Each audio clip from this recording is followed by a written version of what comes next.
this thing on? Oh, it is. Hello, everyone. Hi, welcome. Welcome to the launch of the Community of Practice on Universal Design for Learning. I'm so happy to see everyone here. My name is Andrea Callanan, and I am the Framework Coordinator for the Office of Public Engagement. I'm so happy to see people I know in this room. This is lovely. I'm going to do silly housekeeping, not silly, crucially important, but, you know, not thrilling, but crucially important. Housekeeping stuff first, and then I'll say a few words on behalf of the Office of Public Engagement and of myself. So first of all, there is an assembly point. Oh, all right, we good. Perfect. Okay. There is an assembly point, a muster station in case of emergency that can be found across the street in the area of the first level of the parking garage. So if something untoward happens and we have to leave, we will leave this room through the doors to the left. The closest bathrooms are outside of the room and down the hallway, down the left hallway, and there are women's, men's, and gender-inclusive washrooms there. So left outside main doors, and then first left again. And there is also quiet room found at the end of the left hallway with the bathrooms, and that room number is 1308, sorry. And you will see on your fancy lanyards here that there are QR codes on the back. And so these have access to the website, the virtual photo booth, and any event materials.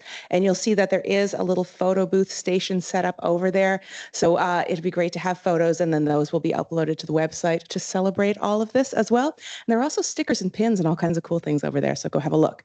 So crucial details out of the way. I am going to once again welcome you here for the purpose of live describe. Anyone who needs one of those to see who is speaking to you or to visualize who's speaking to you. I am a middle-aged white woman with graying hair that is sort of windswept because it's very windy out there today, and I'm wearing glasses and pink lipstick and a dark green top.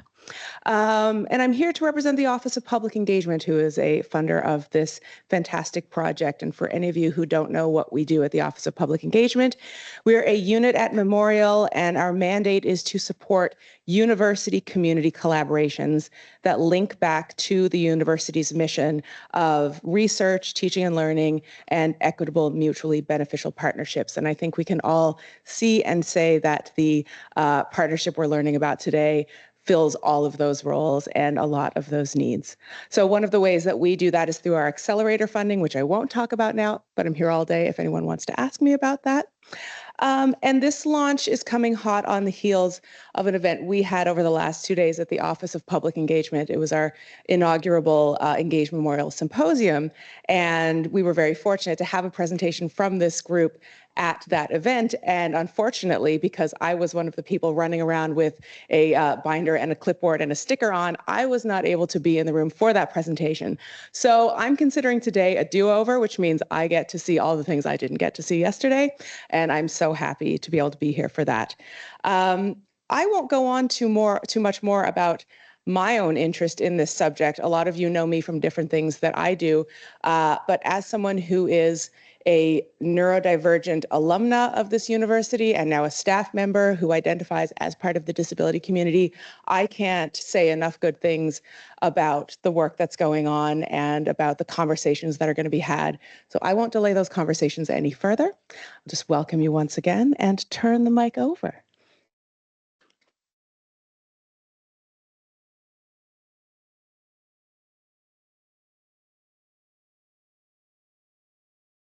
Hello, everyone. My name is Jordan Holohan. I am a PhD candidate in the Department of Archaeology, living with a permanent hearing loss. I wear hearing aids in both of my ears, and I have for my whole life.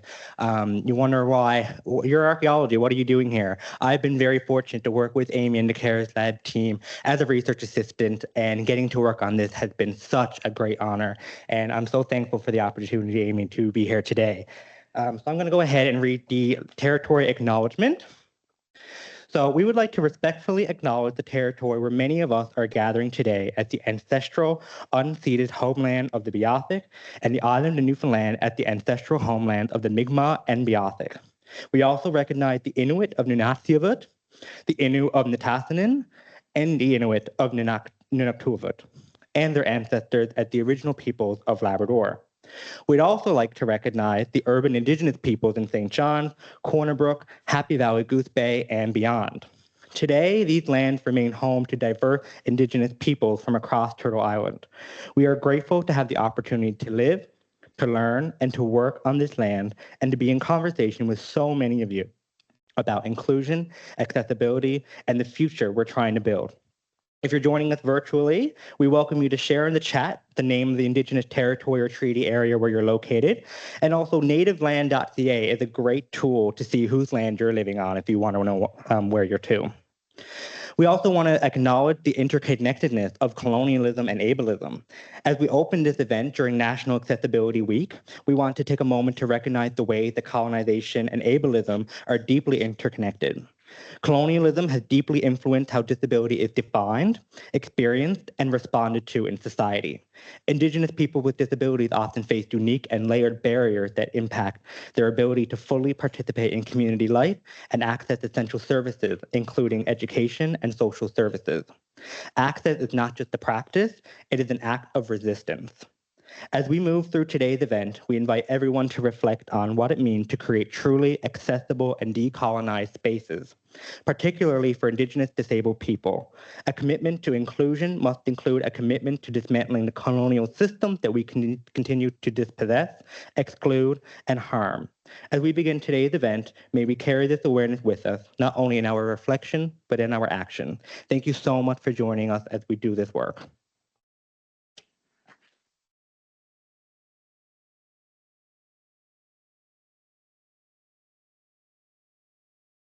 Thank you, Jordan. Hi, everybody. My name is Amy. Can everyone hear me okay? My pronouns are she, her, and I am an assistant professor here in the School of Social Work at Memorial University. I've had an opportunity to lead this project alongside an incredible team of collaborators, and I'm so excited to finally welcome you and to wish you also a happy National Accessibility Week. Thank you so much for joining us today as we officially launch the UDL Community of Practice here in Newfoundland and Labrador. Whether you're here in person or tuning in online, we're so grateful to be in community with you. This project wouldn't have been possible without the generous support of Memorial University's Office of Public Engagement through the Accelerator Fund. This support really helped us get the work off the ground, and we're really thankful for them for believing in this project. This initiative has truly been a labor of love. We started this project about 18 months ago. And it's been shaped by so many brilliant and thoughtful people, students, educators, service providers, and community partners, all who care very deeply about building learning spaces where everyone can belong. I especially want to highlight the students here at Memorial University. They are super talented, very insightful, and deeply committed to equity. And I'm so proud of the work that they've done to bring this project to life. The idea for this community of practice grew out of conversations that many of us were already having about how to create more inclusive classrooms, about the limitations of accommodation-based models, and about the need to embed accessibility from the outset. As a social worker, I'm often asked about the connection between UDL and my field and why I care about it so much. This work resonates with me both personally and professionally because I've seen how systems can include or exclude, and I know we can do better when we design with intention and care. At its core, accessibility is a fundamental human right. In both education and practice, we need to be creating environments where everyone can fully participate, not just those who have always felt welcome in these spaces. I come to this work as a first-generation student from a working class background and as someone with a non-visible disability. Like many others, I've had moments that made me question whether I truly belonged in spaces like these. The signals weren't always obvious, but they were there. Small moments that made me wonder if I really fit in, or if success meant being someone I didn't quite see in myself. In my teaching, I see students grappling with these same tensions, not seeing themselves reflected in the curriculum, in their fields of study, or in the expectations placed on them. It's a feeling I've carried and one I continue to see in my students. It's one of the reasons why UDL matters so much to me. UDL invites us to shift the way we think about teaching, learning, and belonging. It challenges the idea that education is a one-size-fits-all process. UDL is about designing for diversity from the outset, not retrofitting for inclusion, but embedding it from the beginning. And I want to be super clear. It's not about lowering standards or making things easier. UDL is about setting firm goals and building flexible pathways to meet them so that more of our students can succeed. Importantly, UDL is not just for learners with disabilities. It's for first-generation students, students learning in a second or third language, students navigating trauma, students learning in non-traditional settings, such as social services and community spaces, and so much more. UDL, I think, is for all of us.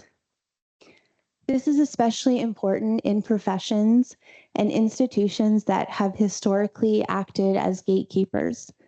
Too often, we sometimes see narrow, exclusionary ideas of what makes someone professional or suitable. And these ideas leave little room for lived experience, alternative ways of knowing, or nonlinear paths. But I think we need people with lived experience in our classrooms, in our placements, and our organizations, and we need education systems that are intentionally designed for them to thrive. As part of a study we conducted in one of my courses that was designed using UDL principles, a student of color reflected on what it felt like to be the only racialized person in the room. They spoke about the discomfort of learning in predominantly white spaces where course content often centered white experiences. But in this course, they were able to describe a shift, an intentional effort to represent experiences that more closely mirrored their own and those of their peers. That intentionality shifted the classroom climate. It didn't erase the feeling of being different, but it made a difference in how they experienced the class. Because representation isn't just about content, it's about the environment we create. It's about designing learning spaces where students feel their presence was anticipated, where students feel like you were thought of before you even walk through the door. That's what UDL makes possible. Classrooms that feel welcoming, learning that feels relevant, and education that feels like it belongs to all of us. In the newest version of the UDL guidelines, there's a stronger emphasis on the idea that learner variability includes not just how people learn, but who they are, their identities, their lived experiences, and the systemic barriers they face. It calls on us to design with those realities in mind and to foster spaces where belonging, identity, and agency are central. For many of us, I'm sure, that are here today, these aren't optional goals because they align with our values as educators, community members, and advocates. And I think that UDL can offer a practical, values-based framework to bring these principles to life in our classrooms and beyond. So to end, I want to thank you for showing up, for caring about this work, and for believing that change is possible. I hope today sparks conversations, connections, and continued learning. And I hope it affirms what many of us here likely already know, that inclusive design is not just good pedagogy, it's necessary. I encourage you to check out our new website that went live about 30 minutes ago. Browse our upcoming events for the fall and explore the many ways to get involved. Whether you're an educator, a student, or a community member, we think all of your contributions matter. I'm now going to pass it over to our project coordinator, Sean, who will share a bit more about how we got here and where our community of practice is headed.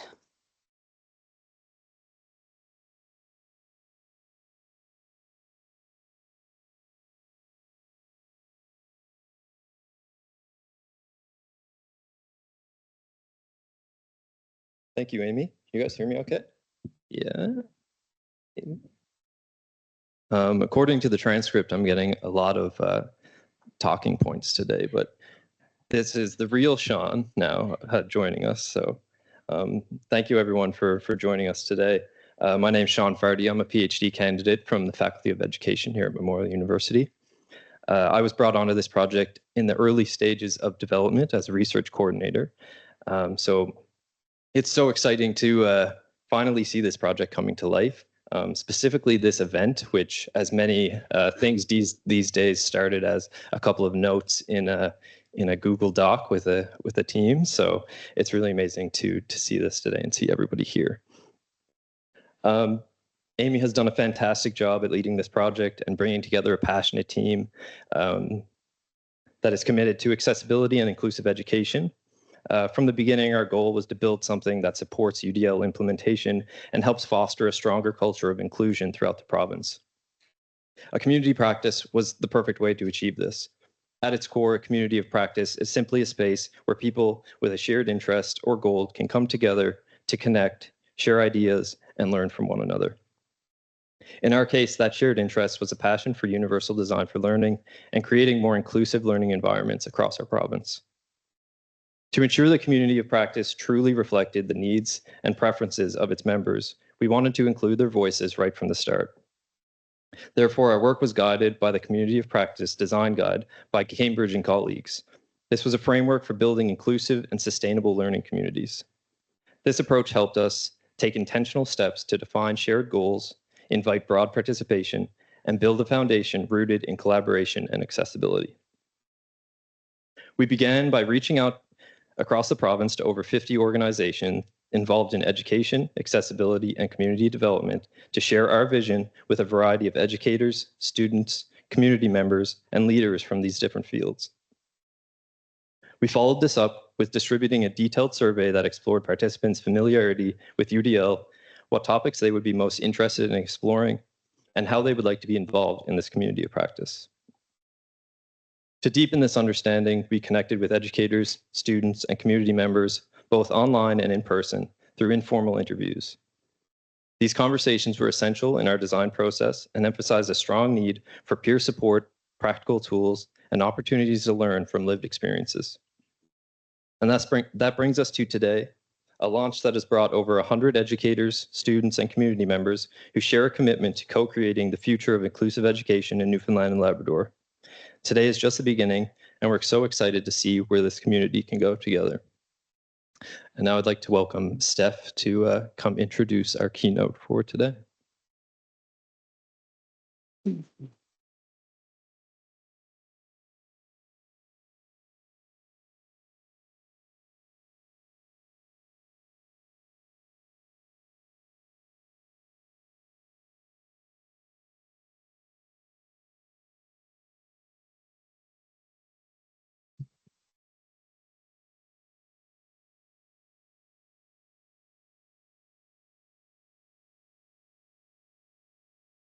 Good afternoon, everyone. My name is Stephanie Evans, and I hold a bachelor's degree in social work.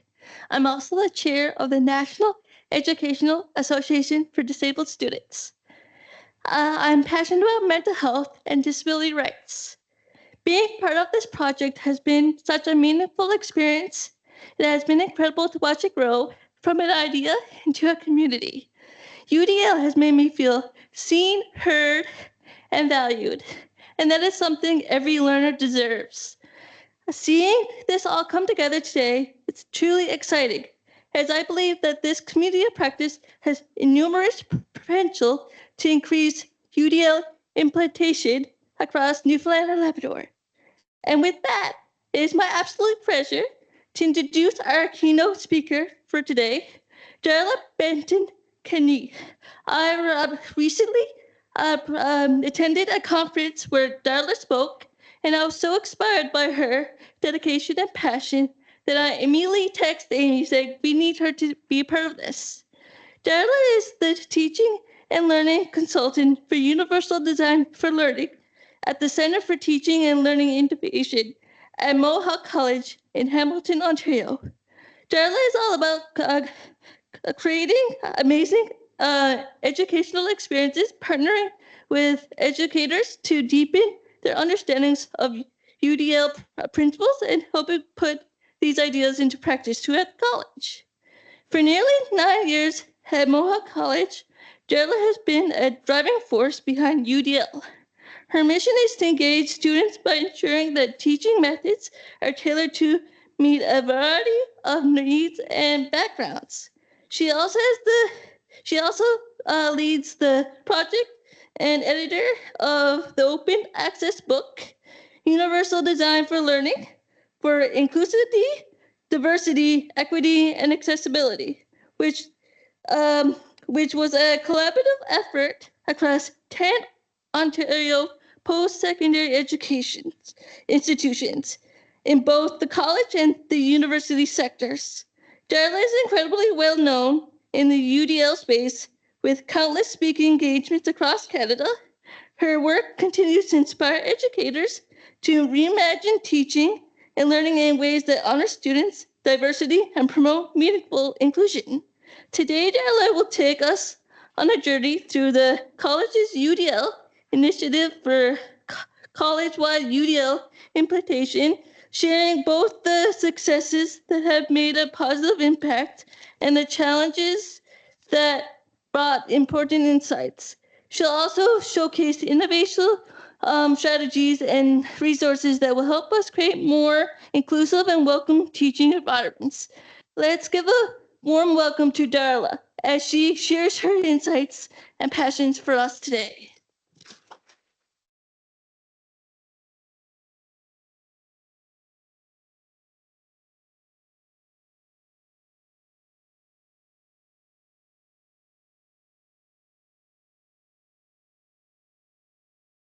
Thank you so much. That was such a lovely introduction. Thank you. Can everyone hear me okay?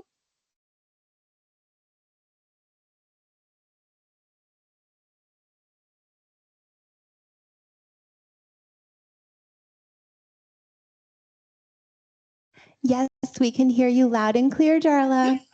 Thank you, Amy. I'm going to go ahead and share my screen, if that's okay, if this is working for folks. And we're going to make sure I do all the things that Tony told me to do. And I apologize if folks can give me a minute. I would be so grateful.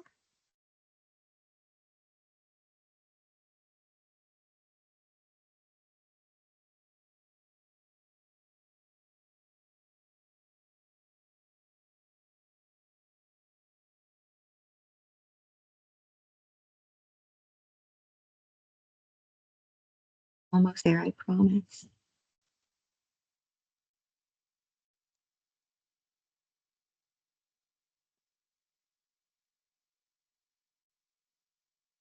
Okay.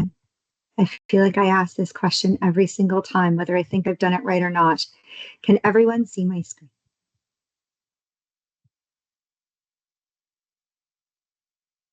Can everyone see me? Yes, you look great.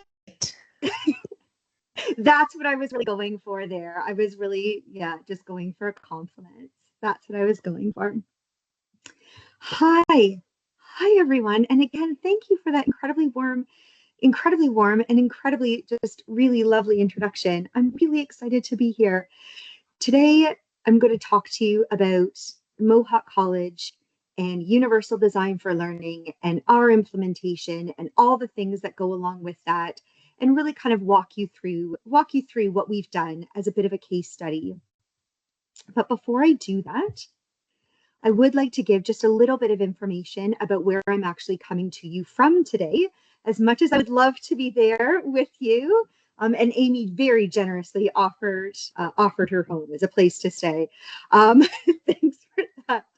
I actually live and I'm coming to you today from Ontario, actually close to Hamilton, where Mohawk College is.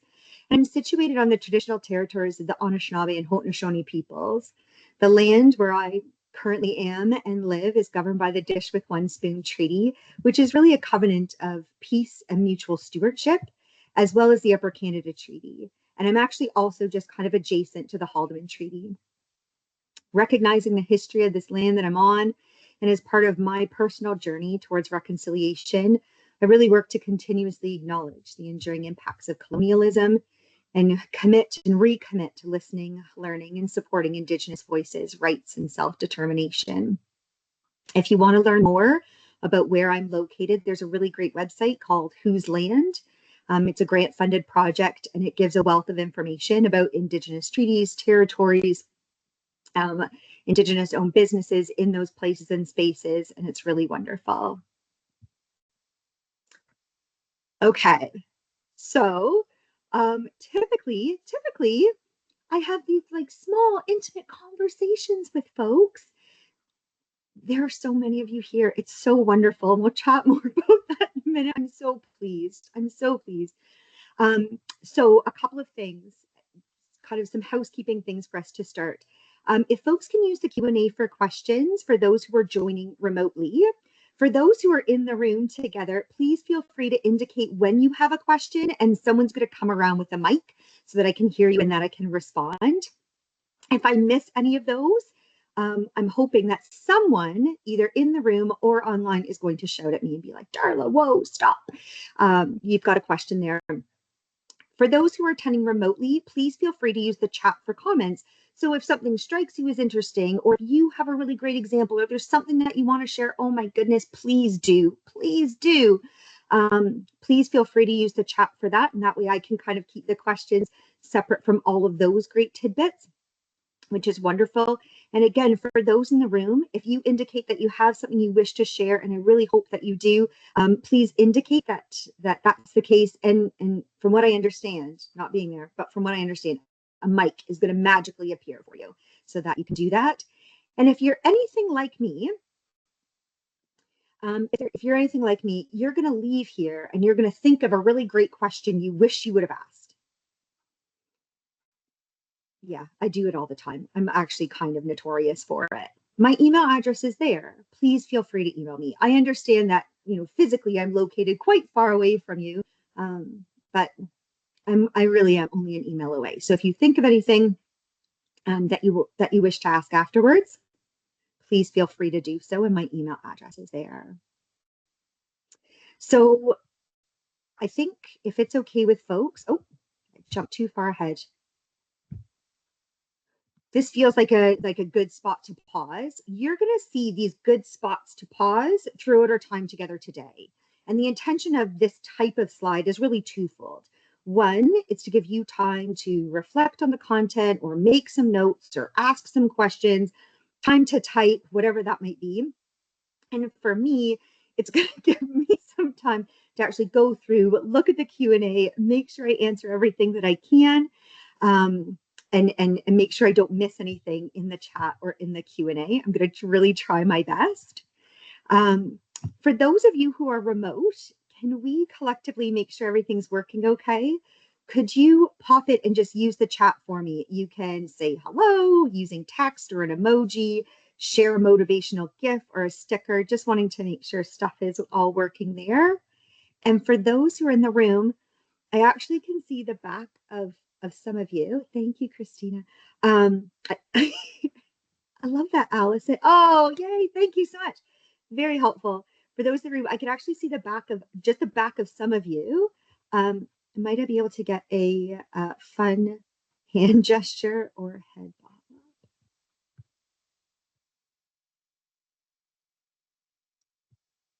It looks like everything. It looks like all the things. Yes, thank you. Okay.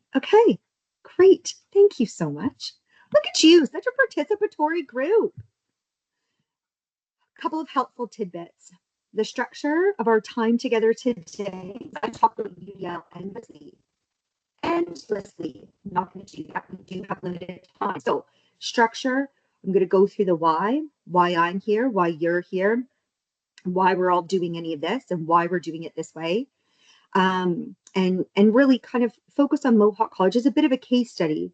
I am not the expert in this. I am learning as you are learning. I think Mohawk College has done a wide variety of things that might be helpful, useful, supportive. And I think it provides maybe a relevant case study as you embark on the work that you are doing, and then ask me anything. And I say that, you'll see it's at the end there, but really, if a question strikes you as we go through, please ask it. If it's something I know I'm going to cover later, that's okay. I just won't get to it just yet. I'll bump it to later and cover that content first. But if it's something really pressing, please don't sit and wait with an uncomfortable feeling when you have a question. Go ahead and ask it. Mindset for today is, I don't know, the mindset I take to all of my work that I do is that I'm both an educator and a learner. I never know all 100% of all the things. I'm always learning, and I suspect it's going to be a lot of learning for me here today with you, and I'm excited for that. So I tend to take the approach of that we're all educators and that we're all learners in this space. You are going to have lots of really incredible and wonderful things to share. And I'm hoping that what I share today is going to be helpful and useful learning for you. I tend to keep things pretty light and conversational. I'm hoping that even with this large group, which is amazing, again, I love UDL folks. We show up. I'm hoping that we can focus on the things that are important to you and really have a chance to talk about them. I'm hoping, to be honest, that this will be less of a keynote and more of like a key chat or a key discussion or a key, hey, that's neat, but what about? And so please feel free to jump in and participate. I'm looking forward to learning from you. As far as getting ready, a couple of things. One, notes. I have loads of notes. I have notes that I have prepared and I'm going to use throughout today. I do get nervous. I'm hoping that you haven't noticed, but you probably have. I do get nervous, and I want to make sure that I cover all the content I think is going to be useful to you as you embark on this amazing community practice. I'm also hoping you aren't going to mind if I refer to my notes as we go through today. The other thing I would tell you is I'm going to be taking lots of notes.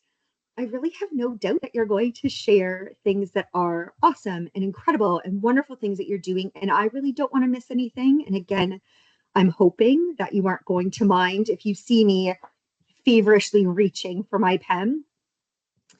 The other thing I would say to you is if you want to take notes, please know you have access to a participant version of all the content I'm hoping to talk about today. It has live links, so if there's something that you want to delve into deeper later, we only have a wee window of time together today. So I just wanted you to have things should you wish to investigate further when you have more time. So please know those notes are available to you if you want to use them to supplement your own, if that helps and supports your note taking, or if you're thinking, no, Darla, I came here to listen. That's what I'm here for. All of it's wonderful. So happy to have you. And then the very last thing, really great question in the chat from Stacy. And I feel like, I don't even know why I bothered, Amy. On top of it, instantaneously. Thank you so much. Amy's just in that chat. Accessing the notes, Amy would be able to tell you where those notes are located so that you can have them. And I'm hoping, Amy, that is a true thing I just said. The last thing before we get started, and I'm not sure, I'm assuming you do not know. Sorry, I'm assuming you do know of Andretisha Fitzgerald. If you do not know, that woman is a gem. She is the author of Anti-Racism and UDL, and she is absolutely wonderful. In the start of her sessions, she does this lovely thing that I'm going to modify for us today because it's incredibly helpful to me when I'm a participant, and I thought it might be to you folks as well. So what we're going to do is we're going to take a couple of minutes and do whatever is beneficial to you, whatever that might be, whatever is going to help you get prepared for our time, the rest of our time here together today. So that might be, grab some water or a snack. That might be, if you have that nagging email, go ahead, take 2 minutes, answer it, get it off your plate, get it off your mind, grab a sweater, whatever's going to make you feel more comfortable. I'm going to give us 2 minutes and we're going to go ahead and we're going to do that. And then I'll change this slide. Okay? Our 2 minutes starts now.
Okay. Are folks feeling as though they've got all the things done? Like I said, you have access to these notes. So if something comes up, if your attention is taken elsewhere, it's okay. You will have access to this content. So don't worry about missing something. You have access. Let's briefly talk about the why. Again, the introduction was so lovely. For me, when Amy reached out, my first thought was, you are about to embark on something amazing. And when I say about to, so much work has happened before today. So much has gone into today and today's launch. So much work. It is incredible. It is incredible. It's incredible what has been done. It's incredible what's about to be done. It's incredible. It's incredible. And so for me, my why is, you're about to embark on something amazing. And I'm really, really excited for you. And I'm really, really happy to be here. I think for me, the other piece to this is this work, having been doing this work for about 9 years, sometimes you're a bit of an island unto yourself. Sometimes this work can feel a bit lonely. Sometimes this work can be hard, really hard.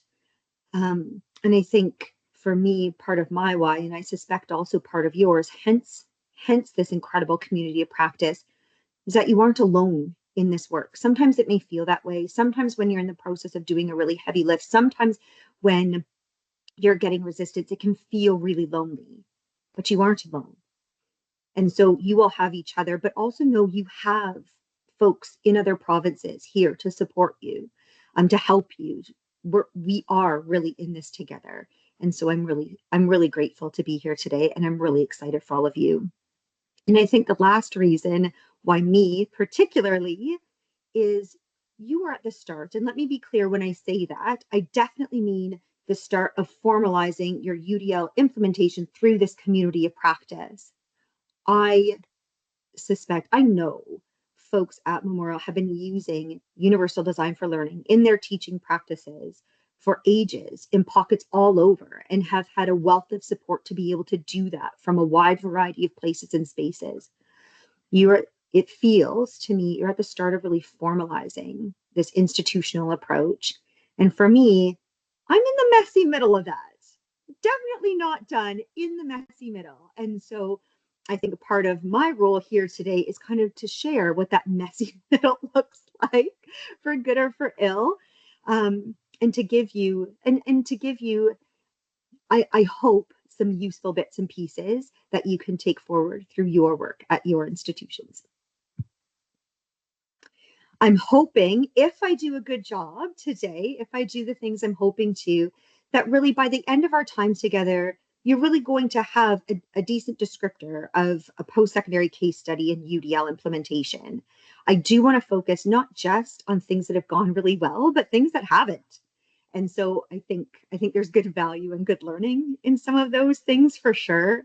I'm also hoping that you are going to be able to see some similarities, but also some differences in implementation approaches, and really to sort out what's going to work best in your context.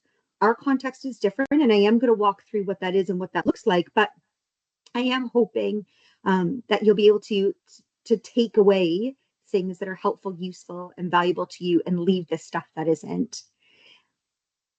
I'm hoping you are not going to experience any barriers as you embark on this journey. But I suspect you might, maybe a few. And so I would like to kind of highlight what some of those have been for me so that you can avoid them if you can, but also looking at the opportunities that have come from those barriers and some of the things that seemed really challenging at the time and how they've turned out several years on. And I'm hoping to share all of that with you. So my plan is to, kind of go over Mohawk College's context so that you can see where we're similar or differ to yours, and then discuss what's worked, what hasn't through our implementation phases, and then, and then hopefully into deeper discussion. That said, I always like to start with the plan. My hope truly is that folks are going to jump in with so many awesome and incredible things, we might not actually get through all of it, and that's okay too. The most important thing is that we're here collectively sharing together and learning from one another. And however that happens is great. I'm going to pause again. Is there anything I'm missing? Is there anything I've just said that you were like, oh, no, I was hoping for this, whatever this might be? I'm going to give you a minute, pop it into the chat, raise your hand in the room. Is there anything I'm missing, anything that you definitely want me to get into?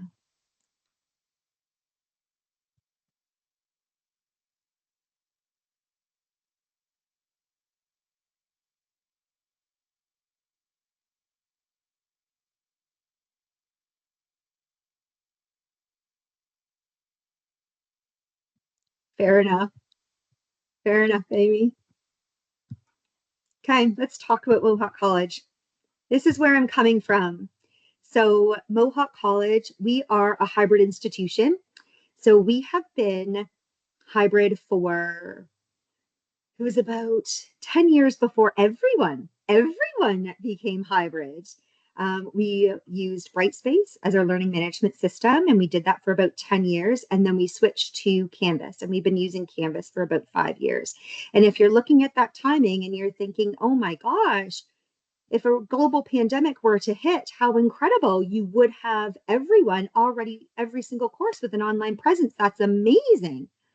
Yes, it would have been, except our transition to our new learning management system happened in April of 2020. Yes, so we are a hybrid institution, and we do have our eye on more flexible delivery options, which the UDL person in me would be overjoyed and very thrilled to see much more higher flex and more flexible delivery options. I will tell you, we're a very diverse student population. We have a large international student population. We have a large Indigenous student population. We are very close to Six Nations of the Grand River, and we also share services and supports with a polytechnic that is a polytechnic campus that is Six Nations of the Grand River. About 10 to 12% of our student population are students who identify as having a disability. And we are also an access college. And so we do a lot of outreach to folks in who have socioeconomic challenges and working to help and support them to get to higher education. We offer really diverse program offerings. So we have certificates to degrees, we have foundational programs to graduate studies, and we also have a large number of skilled trades and apprenticeship options. And we have an entire campus in Lower Stony Creek in Ontario dedicated to skilled trades and apprenticeships. We are 9 years in to an institutional implementation of universal design for learning. UDL is included in our policies. It's included in our strategic mandate agreement with the province. It is embedded into our learning management system. Yes, I will chat about all of those things more. And we also have a UDL standard for our institution.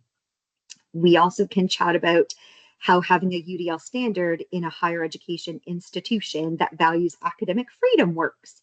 Yeah, that was an interesting process for sure. Valuable and helpful and useful, but interesting for sure. The situation of our UDL is a bit unique within Ontario. So the strategic direction for Universal Design for Learning at Mohawk College is determined within the Centre for Teaching and Learning Innovation. Other institutions in Ontario often have a UDL or UDL adjacent role in their accessible learning services. Ours is not. It is in our Centre for Teaching and Learning Innovation, which is in our academic division. And I would say this doesn't mean that UDL is contained to the Centre for Teaching and Learning Innovation. It's just that the research starts there. Data is gathered there. Collaboration often begins there. And the direction is provided from there once all of those other things have been done. We do have a dedicated role, as you know, at Mohawk College specifically for UDL. My full-time job is Universal Design for Learning. And for those of you who are thinking that would be the world's greatest job, you are correct. It is wonderful. It is fantastic. And I feel very, very fortunate to have it. I will also say, though, while UDL, the role is responsible for informing the strategic direction for UDL and UDL implementation in a wide variety of places and spaces, it really is a team effort. It really is a team effort. This is not work that can be done in isolation. This isn't work that can be done alone. And so it really is a team effort. So you're going to hear me say we a lot today because it is a collective effort. When I talk today about all the things that we've done within each one of our phases, they have been done as a collective group. And I would also say, I think that's why your broad community of practice is really incredible. This work is really challenging, if not impossible, to do on your own. Your community practice is incredible and is going to be incredible as it moves forward. UDL support and implementation is a team effort. And so I work with a really fantastic group of folks within our Centre for Teaching and Learning Innovation. We have curriculum and program quality consultants. We have instructional designers. We have digital skills technicians. We have a wealth of support folks. All of them have a hand in our UDL implementation and promotion and support. I will say sometimes, usually at this point, folks will say, but what about intentionality? If you're doing this as an institution, if you are implementing UDL as a top-down initiative, what about intentionality? And what I would say is how we are implementing UDL, if not all of our faculty may be intentional about their implementation, and we'll talk about some of the tools and resources that we have. What I would say what I typically say when I get that question is whose intention? At Mohawk College, UDL implementation is an institutional intention. And so we work to get our educators to that point. We work to get our support folks to that point, but it is an institutional intention, and that's what we move forward with. Okay, I'm going to go through phases. I'm going to tell you what we've done, and I've broken it out by where there seem to be natural pauses in my work over the past 9 or so years. So phase 1 for us was really establishing a teaching and learning consultant role specifically for UDL. Hence me. Hello again. And that was really wonderful because it did put an institutional focus on Universal Design for Learning. It also signaled to educators and the institution as a whole that we are prepared to resource this. We are prepared to help you do this. That's how important this is. This isn't going to be off the side of someone's desk. This is going to be someone's primary role who is here to help and support you to do this work. We really had nothing. We really did not have anything. So we developed a series of resources with really introductory content. This is what UDL is. We created a web page to house those resources so folks could get access to it really quickly and easily. We have a lot of part-time partial load educators, and so making it possible for them to be able to access anything and everything they wanted and needed when it made good sense for them. I offered a lot of introductory universal design for learning professional development opportunities. There were lots of, kind of UDL 101 sessions. What is this thing? What does it actually look like tangibly? What will this look like in my teaching and learning spaces? What are we doing here? Lots of those, offered lots of those. I did a little bit of a silly thing that we will talk about is I applied for grant funding, a fairly large grant, really early on, thinking I'm definitely not going to get that grant, but it'll be really good practice for next year when I apply, and I will get it, or at least I think I'll get it. That is not what happened. They absolutely did give me that grant. So I had been in the job for well less than a year. We had just barely gotten some resources developed. And then, yes, I was given a large pot of money to do a bunch of UDL research. We also worked in really close collaboration with our Accessible Learning Services department. A lot of the UDL implementation initiatives we started with were really focused on what are our highest use accommodations and what are the barriers that make those accommodations required? Why are we accommodating for these? What is the root cause of this? Where is that barrier? And as I'm sure many of you know, if not all, so many of those barriers were artificial. So many of those barriers were completely unnecessary. And we're just kind of, oh, we've always done it this way. And so now, no, we can remove those. And so we really looked at how can we scale some of our most common accommodations? How can we scale those institutionally so that we are just really eliminating the barrier that makes that accommodation required? To be clear, UDL cannot, nor should it, eliminate any and all accommodations. That's not its goal. But at our institution, we look at how can UDL eliminate as many learning barriers as possible. I would also say we look to eliminate as many teaching barriers as possible.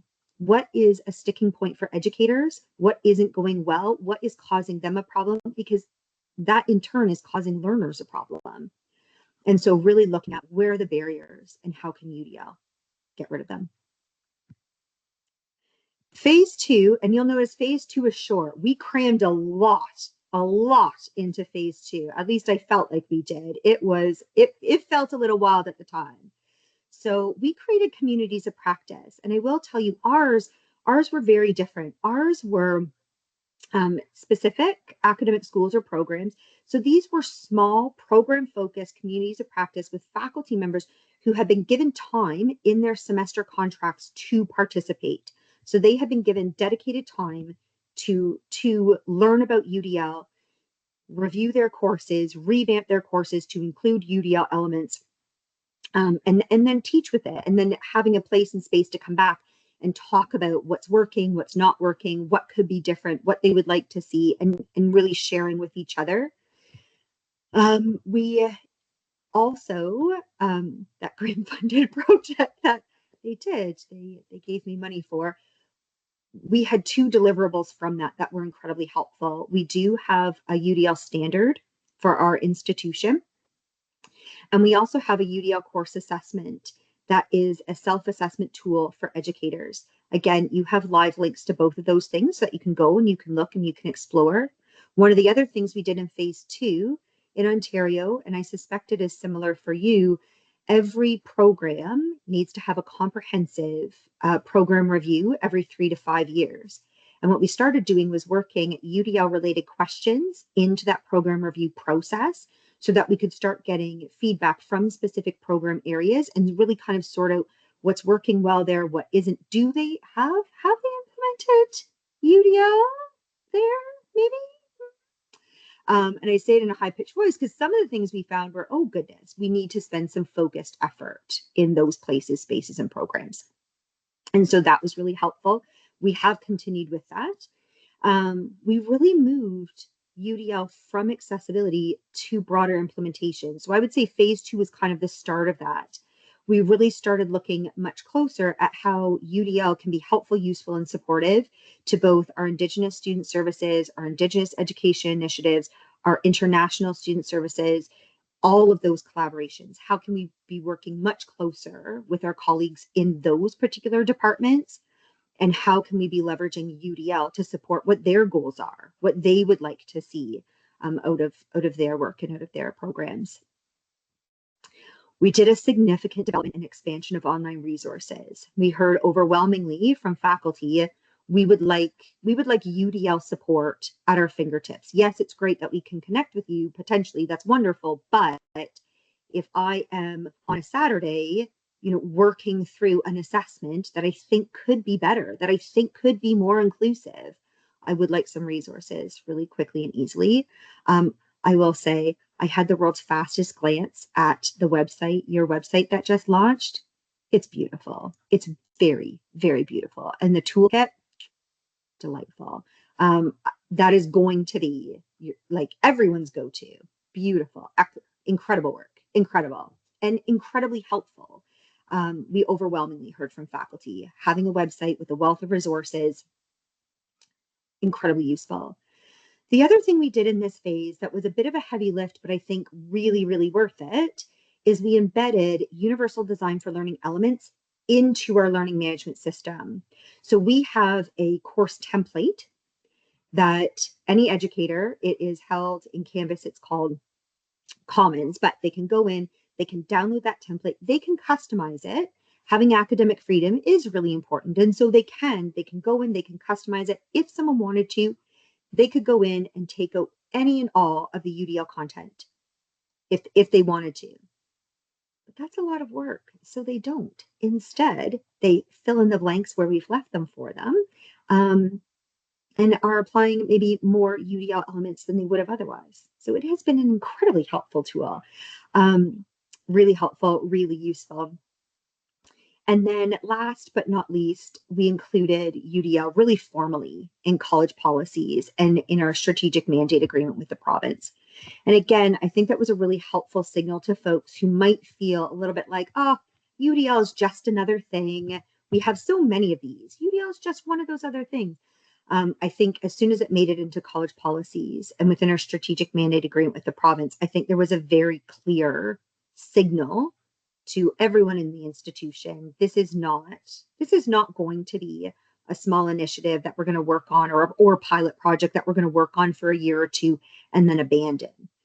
This is how fundamentally we are now going to do our work. And so that was a big shift for us. So phase 2 was short but mighty. Phase 3,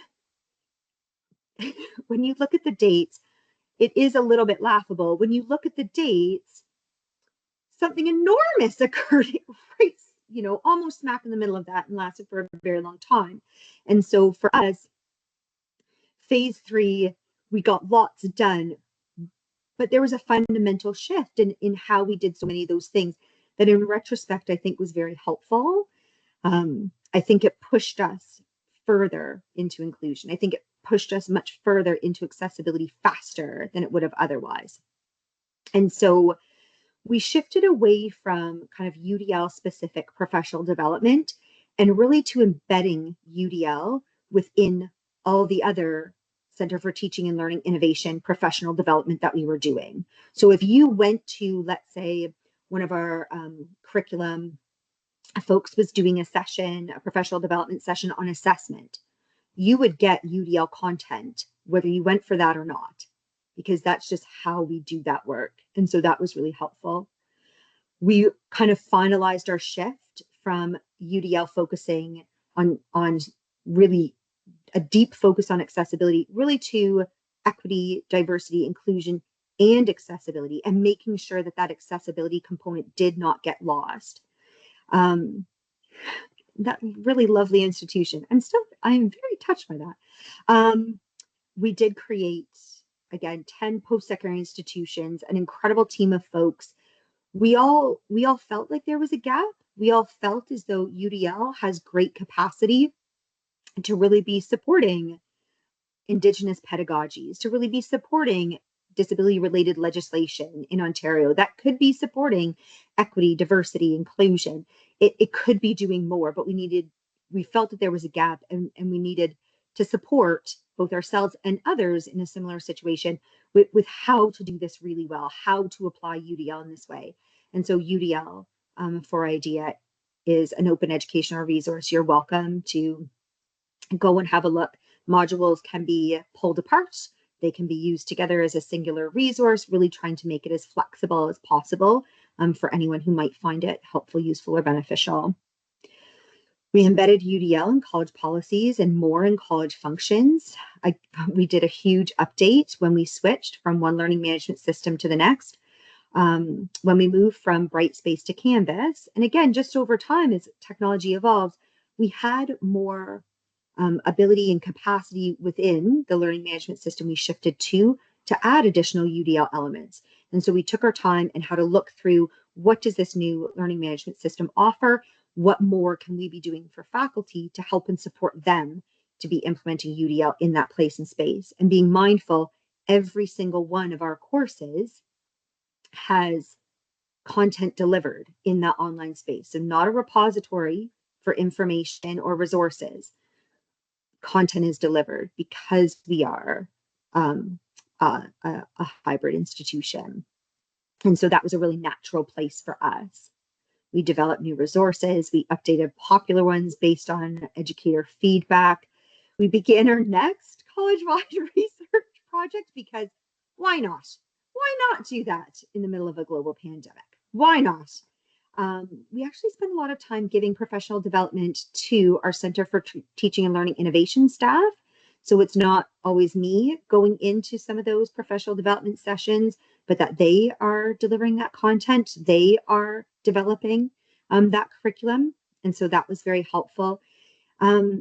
And we helped to start the Canadian UDL Higher Education Collective. And I have included a link there. And that's really, when I said earlier about you aren't alone, first of all, you have this incredible community of practice, which is just going to provide you with a wealth of information and support. There is the Canadian UDL Higher Education Collective, which is a bunch of folks like us who just want to do UDL really, really well in the work that we do. And so, yeah, they get together once a month and share. Last but not least, phase 4, which is really where I'm at right now. And so you'll see the first thing there is a link. We have finished our UDL today, which is really measuring Mohawk College's implementation. We wanted to see, kind of 6-7 years on, have we gotten anywhere? Which, by the way, is a little bit scary because this is your job and this is the work that you've done. It's scary. Is this a thing? Has this been tractable? Have folks taken to this? Let's measure it and see. And so what we wanted to measure was really not only how UDL was being employed by educators in their teaching, but also how they felt about it. And then we also wanted to know how their learners felt about it. The other thing that we were really desperate to understand is what UDL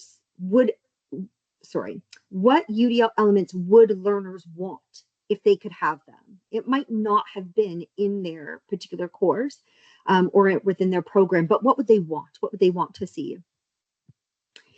And I will tell you, for me, the most telling part of the research was the anecdotal information provided through the open storytelling questions we provided. Overwhelmingly, learners reported that UDL made their learning better and more comprehensive. And in some cases, learners reported possible for the first time in their higher education career. They felt they had a greater sense of belonging. They felt as though they were meant to be there, and they felt as though they could be successful. There were pages and pages and pages of incredibly similar student stories. We included, if you do go have a look at the research project report, we included as many as we could. The report ended up far too long. And when someone said, oh, Darla, that's a very long report. And I was like, you will read the student comments and you will know why the report got so long, because how could you possibly leave them out? Incredible. There were so many more. Incredible. I tell you this mostly because if ever you were unsure as you were going through this process, as you were doing this work, if ever you were unsure if the work you're doing individually or collectively is making a difference, I cannot say it to you loudly enough. It is making a difference. It is making a tangible difference to educators and to learners. It is making a difference. It is making a difference. Incredible.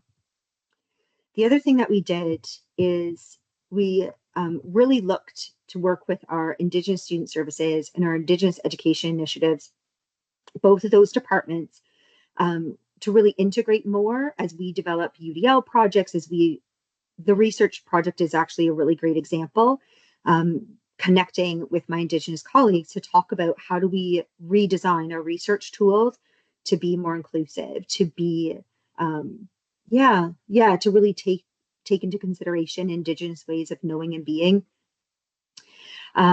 We also offered UDL support to our Indigenous knowledge learning outcomes. These, we call them IKLOs, but these are being woven into Mohawk College programs in support of decolonization, reconciliation, incorporation of Indigenous ways of knowing and being, and really indigenizing the curriculum.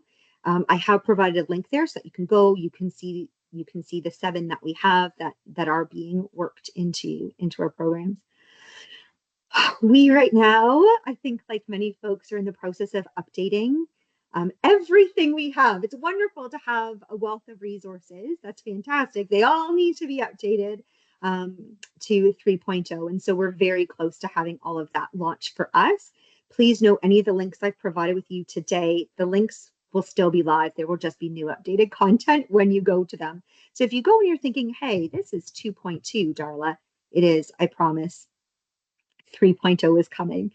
And then I think for us, one of the things that we're really looking to do is much more targeted research.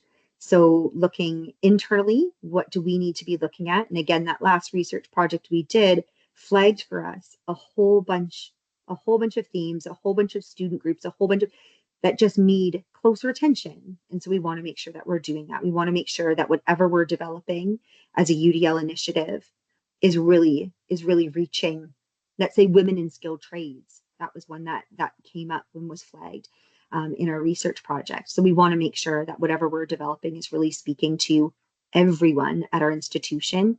And then we're looking at external, provincial, and national projects to really round out and really find our gaps and also find solutions to those gaps. Okay, I realize that is a lot. I'm sorry, that is a lot of me talking. We are going to pause here. So a couple of things, you don't have to put anything in the chat if you don't wish to, that's totally okay. But I do think a good spot to pause, maybe a thought around how do our phases compare to your implementation or planning for implementation. And a little bit of time just reflecting on where you are and where you might like to be by this time next year. I tend to do a lot of that. Hey, this is where I am now, especially if the work is hard or I'm in the middle of a real heavy lift. Where would I like to be next year or in 2 years' time or in 5 years' time? I'm just going to try and give some silence to support that reflection.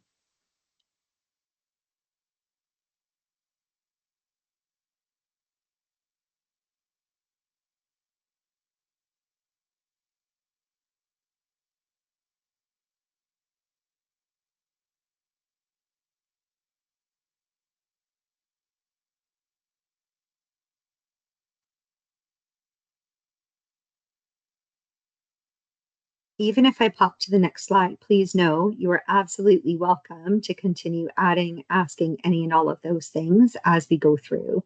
Don't feel like You know, oh, she's moved to the next slide. We're done. We're done with that. Please feel free. Okay. Superb and fantastic, but in very different ways. Let me tell you what's gone well. Okay, what has gone well for us? Having Universal Design for Learning situated within our Center for Teaching and Learning and Innovation has gone very well for us. We are seen as UDL for everyone because it sits in the academic area that is for everyone. And so that has been helpful. That has been helpful for us. I can see where that might not work at every institution, but it has been useful for us. We have a real team approach to implementation, and we've talked about this a lot already. I think it's really hard to do this work on your own. And that's why your community practice is truly incredible. You don't have to. And so having a team approach to implementation has been really wonderful. Mohawk College specific research, I joked at the beginning that, you know, getting a grant early on, it was a little bit intimidating, and it felt at the time a little bit overwhelming. It really was the best thing that could have happened. It has been incredible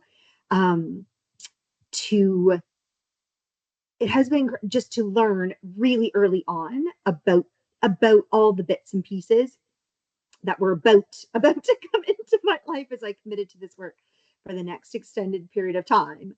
I will say both of our research projects have provided an informed strategic direction for our UDL implementation at the institution, and they really serve as a great support for educators who might be a little bit resistant to implementation. It is very nice for me to be able to point to something and say, your colleagues said this is how it helped them. Your colleagues said this is how it saved them time. Your colleagues mentioned how pleased their learners were at how these assignments went or how this content went or whatever that might be. It's very helpful to have institution-specific research to be able to point to. I would say embedding UDL into our professional development offerings and into our learning management system and into our program review has really just made it part of the fabric of the work that is done within our Center for Teaching and Learning Innovation, and in turn, as part of the fabric done in all of our academic programs. We've had some really stellar faculty champions and have some really stellar faculty champions. So often when I think folks are going to be sick of hearing UDL from me, it's no problem, because I have this wealth of incredible people who are doing this work with their students, who have incredible examples of things that went well, things that didn't go well, things that they would change, it's wonderful. It's wonderful. And so I can pull them in. You will notice on our web pages, we have videos of some of those faculty champions just explaining what they did, how it benefited students, how it benefited them, what they might change in the future as they move forward with UDL. Not making UDL mandatory, I realize doesn't sound like a success. I understand, I do. But it really has worked for us. So for me, I often will say, I don't think the culture change we want to see when we talk about UDL implementation, when we talk about internalizing really the tenets of UDL, I don't think that comes from making something mandatory. I don't think that comes from compliance.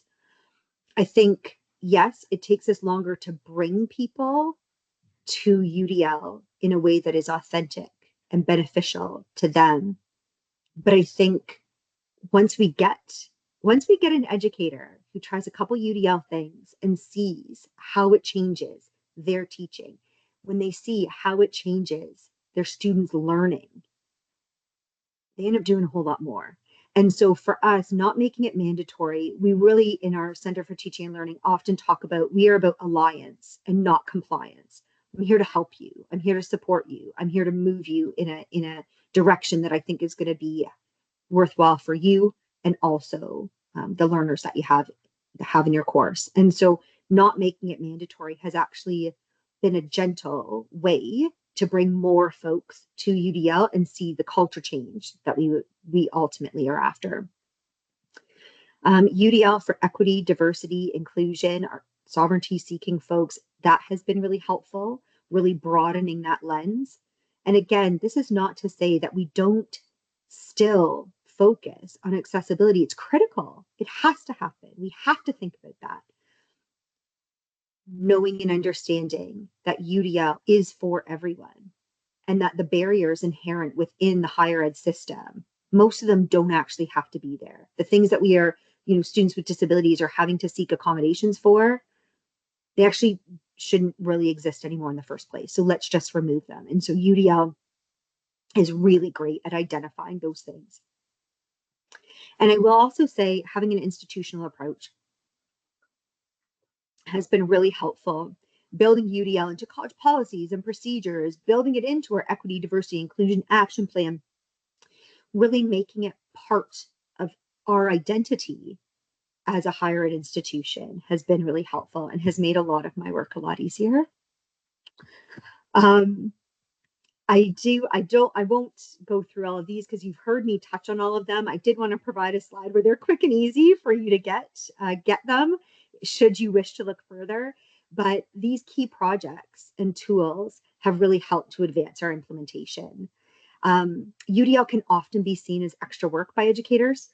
And so many of the projects that you see on this slide in front of you were really designed to do some of that work for educators or to make that work easier. So to have a template that they can just download, fill in the blanks, and great, I've actually, now have a fully accessible learning plan. I now have, quick and easy ways to provide feedback to students in a variety of modalities. Great, wonderful. So if that's work that can be done in our area to make it easier for educators, we do that. And so, yeah, please feel free to explore. And I would also say, if there's anything there that you're like, oh, that's useful, take it, adapt it, use whatever's beneficial to you. We're a sharing kind of group. Okay. Fantastic. Yeah, that one subheading slide might have been ever so slightly misleading. Yes, we have had some things that have been fantastic. They have been fails, epic fails, really like fantastic. Just what was I thinking? And so I am equally happy to go through these. One, because if I can help you avoid something, I definitely will. And two, just because they were fails for us might not mean that they're fails for you. Your context is different. And so if there's something here that's helpful, also, if there's something there, but you're like, oh, that was a fail for you, but what if you had done? That's a really great question. I'm really happy to engage in any and all discourse about all of these for sure. When we initially tied UDL to accessibility, we had a lot of folks say things like, well, I follow a student's accommodation letter, so I really don't need to do any of the other UDL stuff. Like they viewed it as a one or the other. I either do all of these things or I'm just going to do what's on the accommodation letter for students and I'm just going to be done. And talking to educators about students who might not have identification, international students for whom getting disability related documentation would be an enormous hurdle, an incredible barrier. Having those conversations, how are we supporting them? What's happening in your classes to support them? Those are really interesting conversations to have. And I think when we looked more towards IDEA, looking at inclusion, diversity, equity, and accessibility, taking our lens that way, it really became a much more holistic view. So that was tricky. The comment, Nikki's comment in the chat is, I think correct. So attitudinal barriers, I do think it was a mismatch of both biases and predisposed perspectives, particularly within the higher education context. So, and I think for me, silly me, I was thinking UDL as an educator, I have been teaching with UDL. I've been in this role for 9 years. I've been faculty at college I'm coming up on 21. So for 12 years before, in the role I am now, was an educator in the college system. And I think for me, I always applied UDL because it just made good sense. And the folks that I worked with and the teams that I worked with, they did it because it all just made good sense. And so I think in my mind, I deeply underestimated the attitudinal barriers and also some of the systemic barriers that we would face as we more formally, institutionally implemented universal design for learning. And I do think biases and predisposed perspectives absolutely played a role in that, particularly in specific program areas. And that was interesting as well. Program areas that I thought, oh yeah, you would be into this, like you would be into this. And then finding out definitely not into it. I will also say I really underestimated, we have some legislation in Ontario. We have the Accessibility for Ontarians with Disabilities Act in Ontario. It had just come out. Part of our UDL implementation was a bit of an answer to that legislation. I often say UDL is the fastest, easiest, least labor-intensive way to meet a lot of the AODA legislation, a lot of that legislation. If we provide learners with options and if we support all learners, we are meeting much of that legislation. I think folks habitually got the two confused. And so they would be worried about things like UDL compliance. And are they going to get, is there going to be a human rights complaint around UDL? I'm like, no, but we should talk about it because there might be, based on what I'm hearing you say and AODA legislation, but that's a different conversation. Let's talk about that. So there was definitely some confusion there. I think offering the UDL specific professional development, initially in my mind, that made really great sense. What it did for educators, though, is create a divide between what they had to do and this extra thing. And so it was seen as extra. It was seen in addition to the work that they were doing. And so what we really tried to shift to quickly when we saw that happening was UDL isn't in addition to the work that you do. UDL is how to do the work you have to do anyway really well. UDL is applying UDL to the work you'd have to do anyway is just going to make that work easier, the learning more tractable for students. It is not in addition to your work, it's how you do that work. And so I think, yeah. And I remember I had such enthusiasm for those sessions, like, yeah, let's do this. I'm going to teach everyone, what UDL is. Yeah, no, no. Integrating it has worked better for us.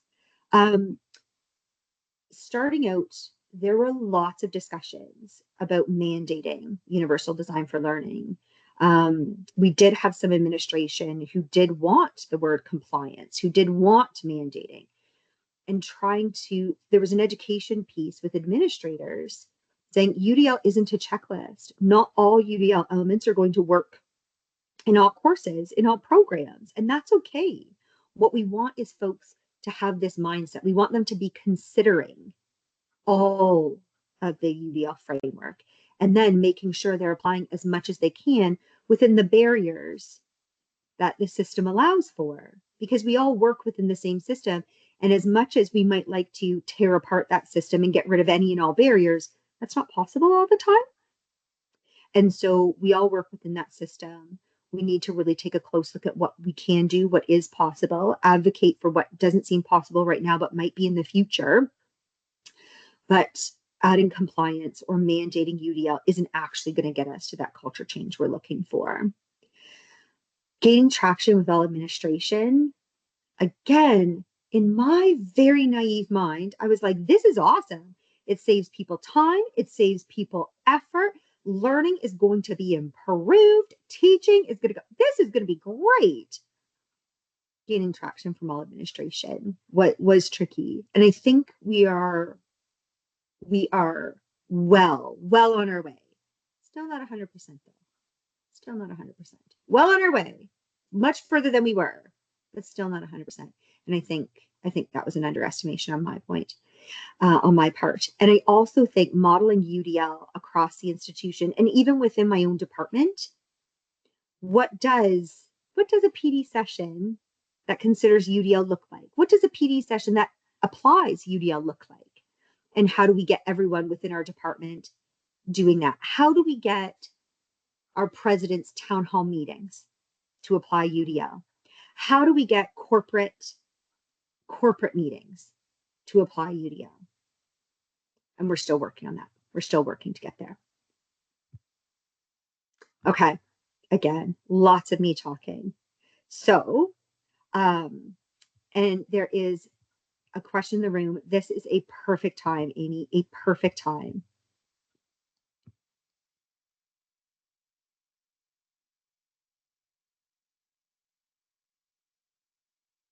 I was just wondering what the size of Mohawk College was in terms of like student population as well as staff, just to give a bit of context to like how this kind of was rolling out in the size of your institute.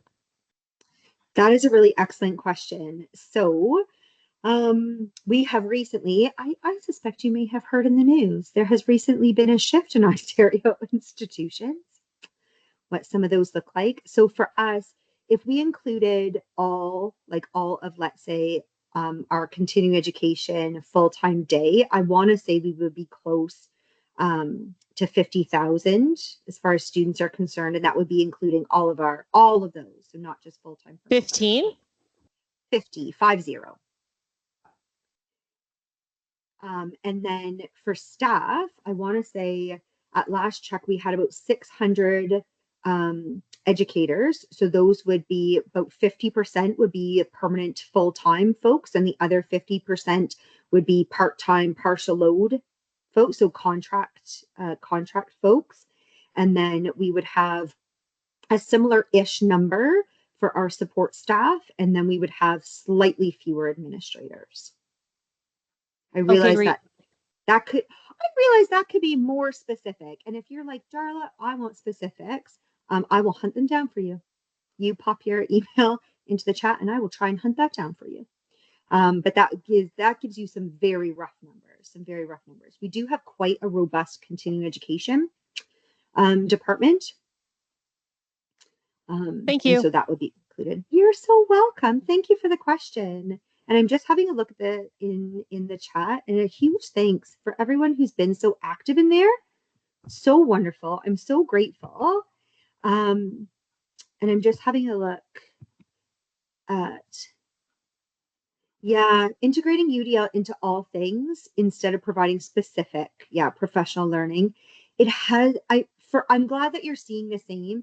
And again, in my mind, UDL was so new at our institution. I was like, great, like no one knows anything about any of it. I had taught with it.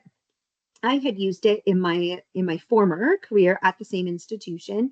But I thought, just everyone needs all the fundamentals and all the basics. And really, in actuality, having those tangible skills right off the hop would have been better. That would have been better for them. I think that would have been, here's an example. You're doing this assessment. Hey, what about if you added this option or this option? Did you know submission options are available? I think that would have gone better. Yeah, I think that would have gone better. Yeah. I'm happy to validate all the awesome things all of you are doing 100% of the time. 100% of the time. If folks are okay, I can tell you what we're about to do, what we're about to try and do, where we're about to head next.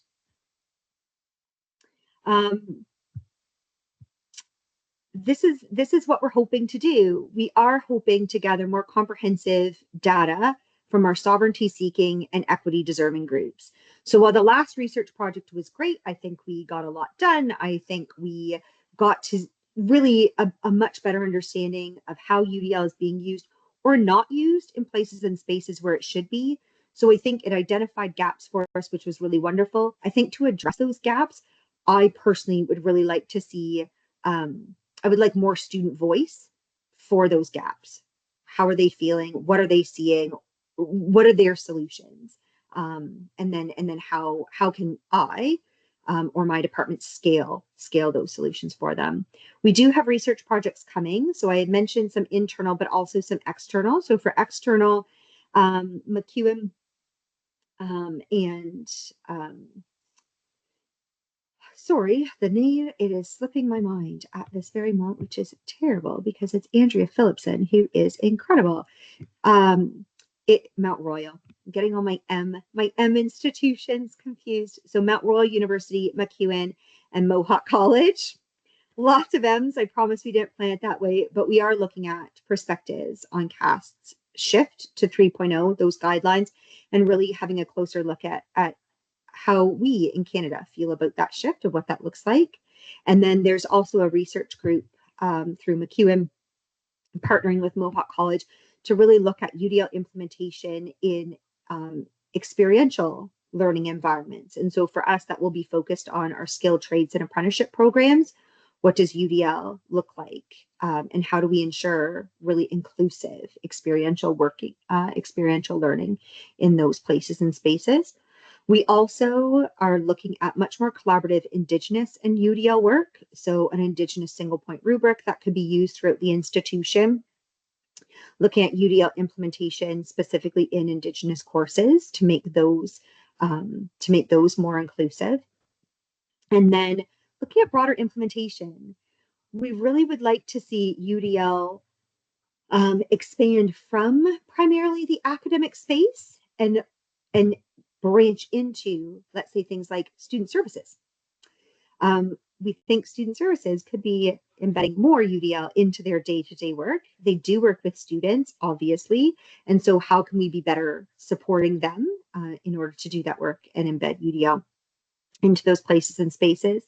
And then we're looking to grow the Canadian Higher Ed collective, mostly because we've already talked about it. It's hard work to do on your own, and so you are incredibly fortunate to have this really phenomenal community of practice with this wealth of resources and that incredible webpage that houses just a wealth of information and connection.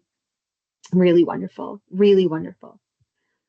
Okay, being mindful of time and where we started and where we are at now. I think if folks are okay, I'm going to stop presenting, stop sharing my screen. And so if that's okay with folks, I'm going to stop doing that and I'm just going to open it up to questions. Does that work for folks? I do have some getting started questions. If you're like, oh, Darla, don't you just open that right up. Yes, Amy, take that question in the room. Great. There's a question in the room. I'm Andrea Callanan. I spoke earlier, but I am now, for anyone in the room, I am taking off my Office of Public Engagement hat, and now I just have my regular disabled academic hat on. So, Darla, you mentioned in response to the question about numbers at Mohawk and the distribution of staff and faculty and whatnot, roughly sort of, I think you said there's sort of a half and half divide in terms of the faculty and per course and short-term contract instructors, part-time instructors in terms of who would be delivering courses. And here at Memorial, a lot of undergraduate courses and specifically first and second year courses are delivered by per course instructors who aren't in those faculty meetings necessarily. They probably don't have access to professional development opportunities. The teaching is their professional development because they are graduate students, so this is what they're doing. I know when I was teaching as a per course instructor during my PhD, I put in twice as many hours to teaching as what I was paid for because I wanted to deliver that material in a way that was accessible and equitable and all of those things. And the reason I stopped teaching was I couldn't sustain that for the money that I was being paid. So I'm wondering, in terms of, you've mentioned supports for faculty, I'm wondering what sort of supports are available for those other instructors, and if you've seen a difference in uptake with the UDL delivery between full-time faculty and part-time instructors. Your question's an excellent one. Please know when I say faculty, our part-time partial load are considered faculty. So when I say faculty, it's full-time, part-time, partial load. They're all included in that. They have access to everything. That said, you are 100% correct. They have far less time. Sometimes they are not paid for that time in order to come and attend professional development. Heck, even to connect with me, I can do things quickly. Hey, Darla, I've got a quick 5-10 minute question. But lots of times for our part-time partial load folks, they're at their regular full-time job. They cannot call me quickly. They cannot call and ask a quick question. It's really difficult. It's really difficult. Your question's a great one. And so what we've tried to do is create resources that can, so UDL course assessment, which you do have a link to, is a good example of someone is able to measure their UDL implementation, but also get targeted resources for things that may be possible or that they might like to try, so that they actually don't have to necessarily connect with someone or attend a PD session, or they kind of get a little bit of a custom tailored resource to help and support them do that. The other thing we've tried to do, particularly for those part-time partial load folks who might just be teaching one course or a handful of courses, our UDL course template is incredibly helpful. So we can, and our instructional designers are wonderful, they can set up much of that template so that there's a variety of UDL elements already in there. It's not an extra thing on their to-do list. We've already done it for them. It's particularly helpful if they inherit a course that's already used that template, so that that's already there for them and they aren't having to do the extra bits and pieces. It does mean sometimes, though, they'll see something there and they will think to themselves, why is that there? Like, why is that an important thing? Like, yes, I can go in and I can fill in the blank, but why is that an important thing? And that's where our faculty champions have been incredibly helpful, particularly if they typically are full-time permanent. They've been around a long time, which is why they're faculty champions now. But that's been really helpful to be able to say, well, that's why that's in there. And this is what we would do about this, and let me help you. So even if they can't connect with me or don't have the time to do that, they're still getting UDL support, UDL resources. And we try and do as much of that for them as we can, because they simply don't have the time. And it's not fair. They simply don't have the time, and they want to do such a stellar job. And so really trying to do as much of that for them as we can is really what we're trying to do. And then professional development opportunities that are asynchronous. So we have a Teaching for Success specifically for part-time partial load educators. And so Teaching for Success includes a wealth of information about inclusive education and UDL specifically, and resources. They are paid to work through that program, and that program is offered. Its next iteration, it will have more ways that folks can attend, which is really great. Again, all about the options. Model UDL as much as we possibly can. They are actually paid to attend that, which is helpful, and then they can work through it at their own pace. Just being more respectful of their time. And yeah, it's a really great question. So that's how we're tackling it. We aren't done tackling it, though. We aren't done tackling it. There's more to be done. There's more that we can do, for sure.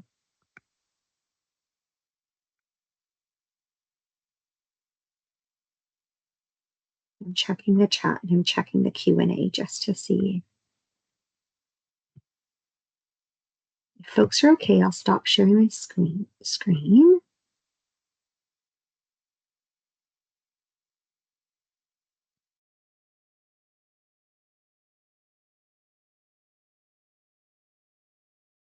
Being mindful of time. If I can get you back on track. If any of our folks in person have a question, I think we have time for one more. So just raise your hand nice and high, and I'm happy to share the mic.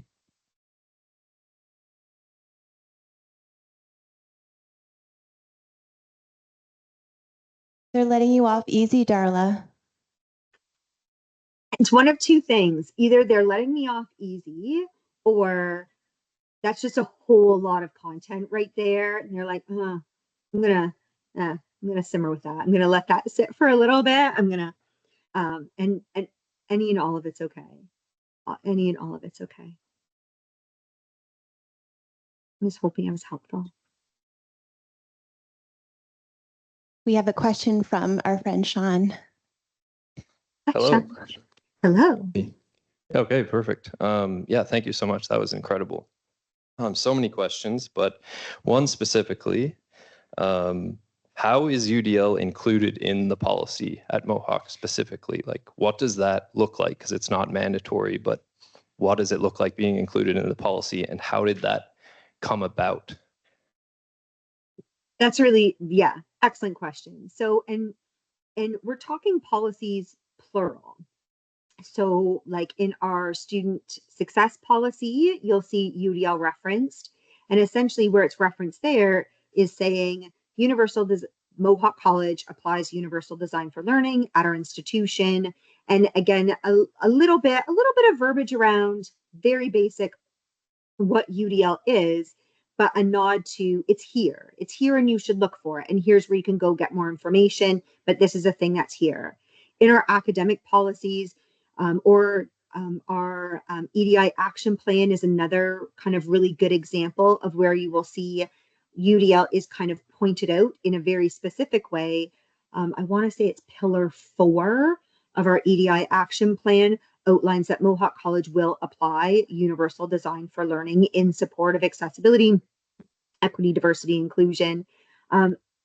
Faculty still have freedom and flexibility about how they apply UDL, where it kind of where it ends up within a course or in a program, but that it is going to be there. In accessible learning services, you will see it on student accommodation letters. So if it's something that's a really widely used accommodation, let's say additional time for quizzes, tests, exams, if that is indicated on a student's accommodation letter, there's a little pop-up that comes up that says your educator might have designed quizzes, tests, exams in your course with UDL in mind, and additional time might be proactively added, in which case they can go and connect with the educator. Hopefully, the educator has done what they should do, which is include a statement anywhere where they have quiz, test, exam information that says they have done it, and make it really clear to students so that they don't have to go hunting for that information.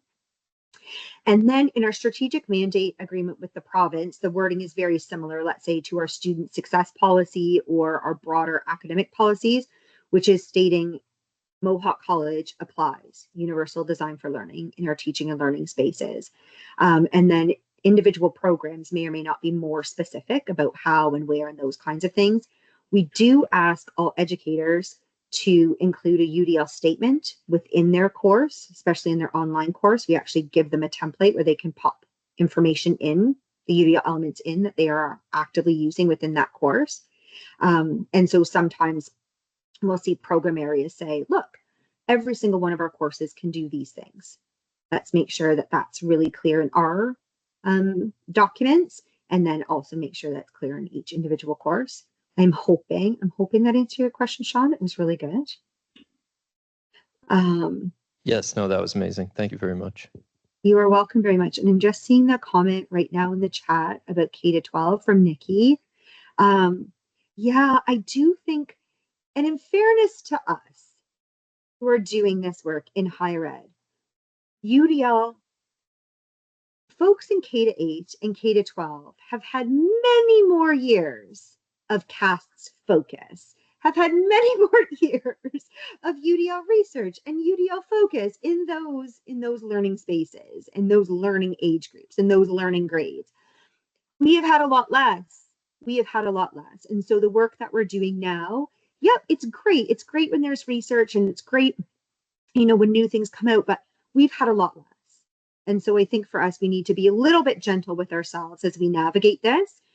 We don't actually have 30 years worth of research in UDL and higher ed, particularly in a Canadian context. And so, we can be a little gentle with ourselves as we embark on this work. I will also say the US has a very clear structure, and it often appears as very much a top-down structure in K-8 and K-12, which is not really what we experience in higher ed. I suspect your institutions are very similar to our own, where UDL was happening in places and spaces, small and small groups of people or individual folks, and then we're institutionalizing it now. It's not like UDL wasn't in those places and spaces. It has been. Institutionalizing it, I think, looks really different. And I think unlike K-12, it's not top down. It's not a district saying, this is a thing we're going to do. At Mohawk, it has been more that way, but I understand from many institutions, it is simply not. It is from the ground up. And so really, and you have been so generous with your time, so generous letting me ramble on about the thing I am incredibly and super passionate about. I'm really grateful. And I am so excited for all of you. What you're doing is incredible. What you're a part of is wonderful. And what's going to come from it I mean, I can't wait to see. It's going to be wonderful.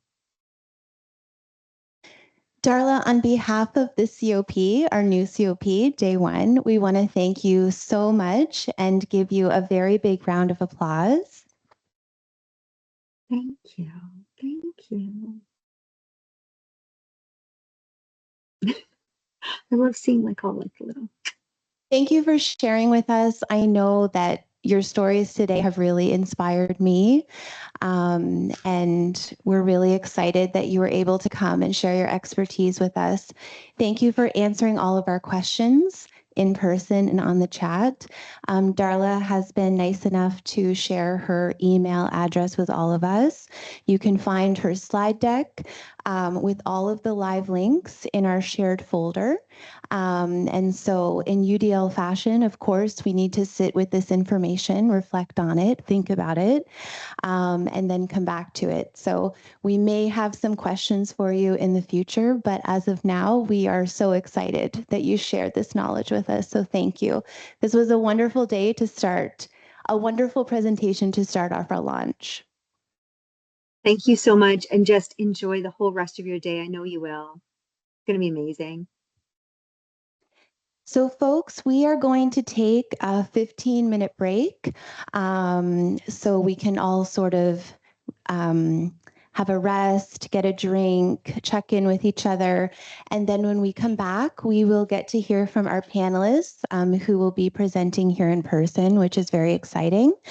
So all of our resources are online. You can check out the website. It should be live and working now on browser and mobile. We also have a photo booth here off to the side. So if you would like to be featured in our online gallery for launch day, Karen is happy to help you with the photo booth. And our folks online have already sent us virtual photo booth photos, which is very exciting. So anyone else online who would like to contribute, that would be great. So we will take a hard break now for 15 minutes and then reconvene then.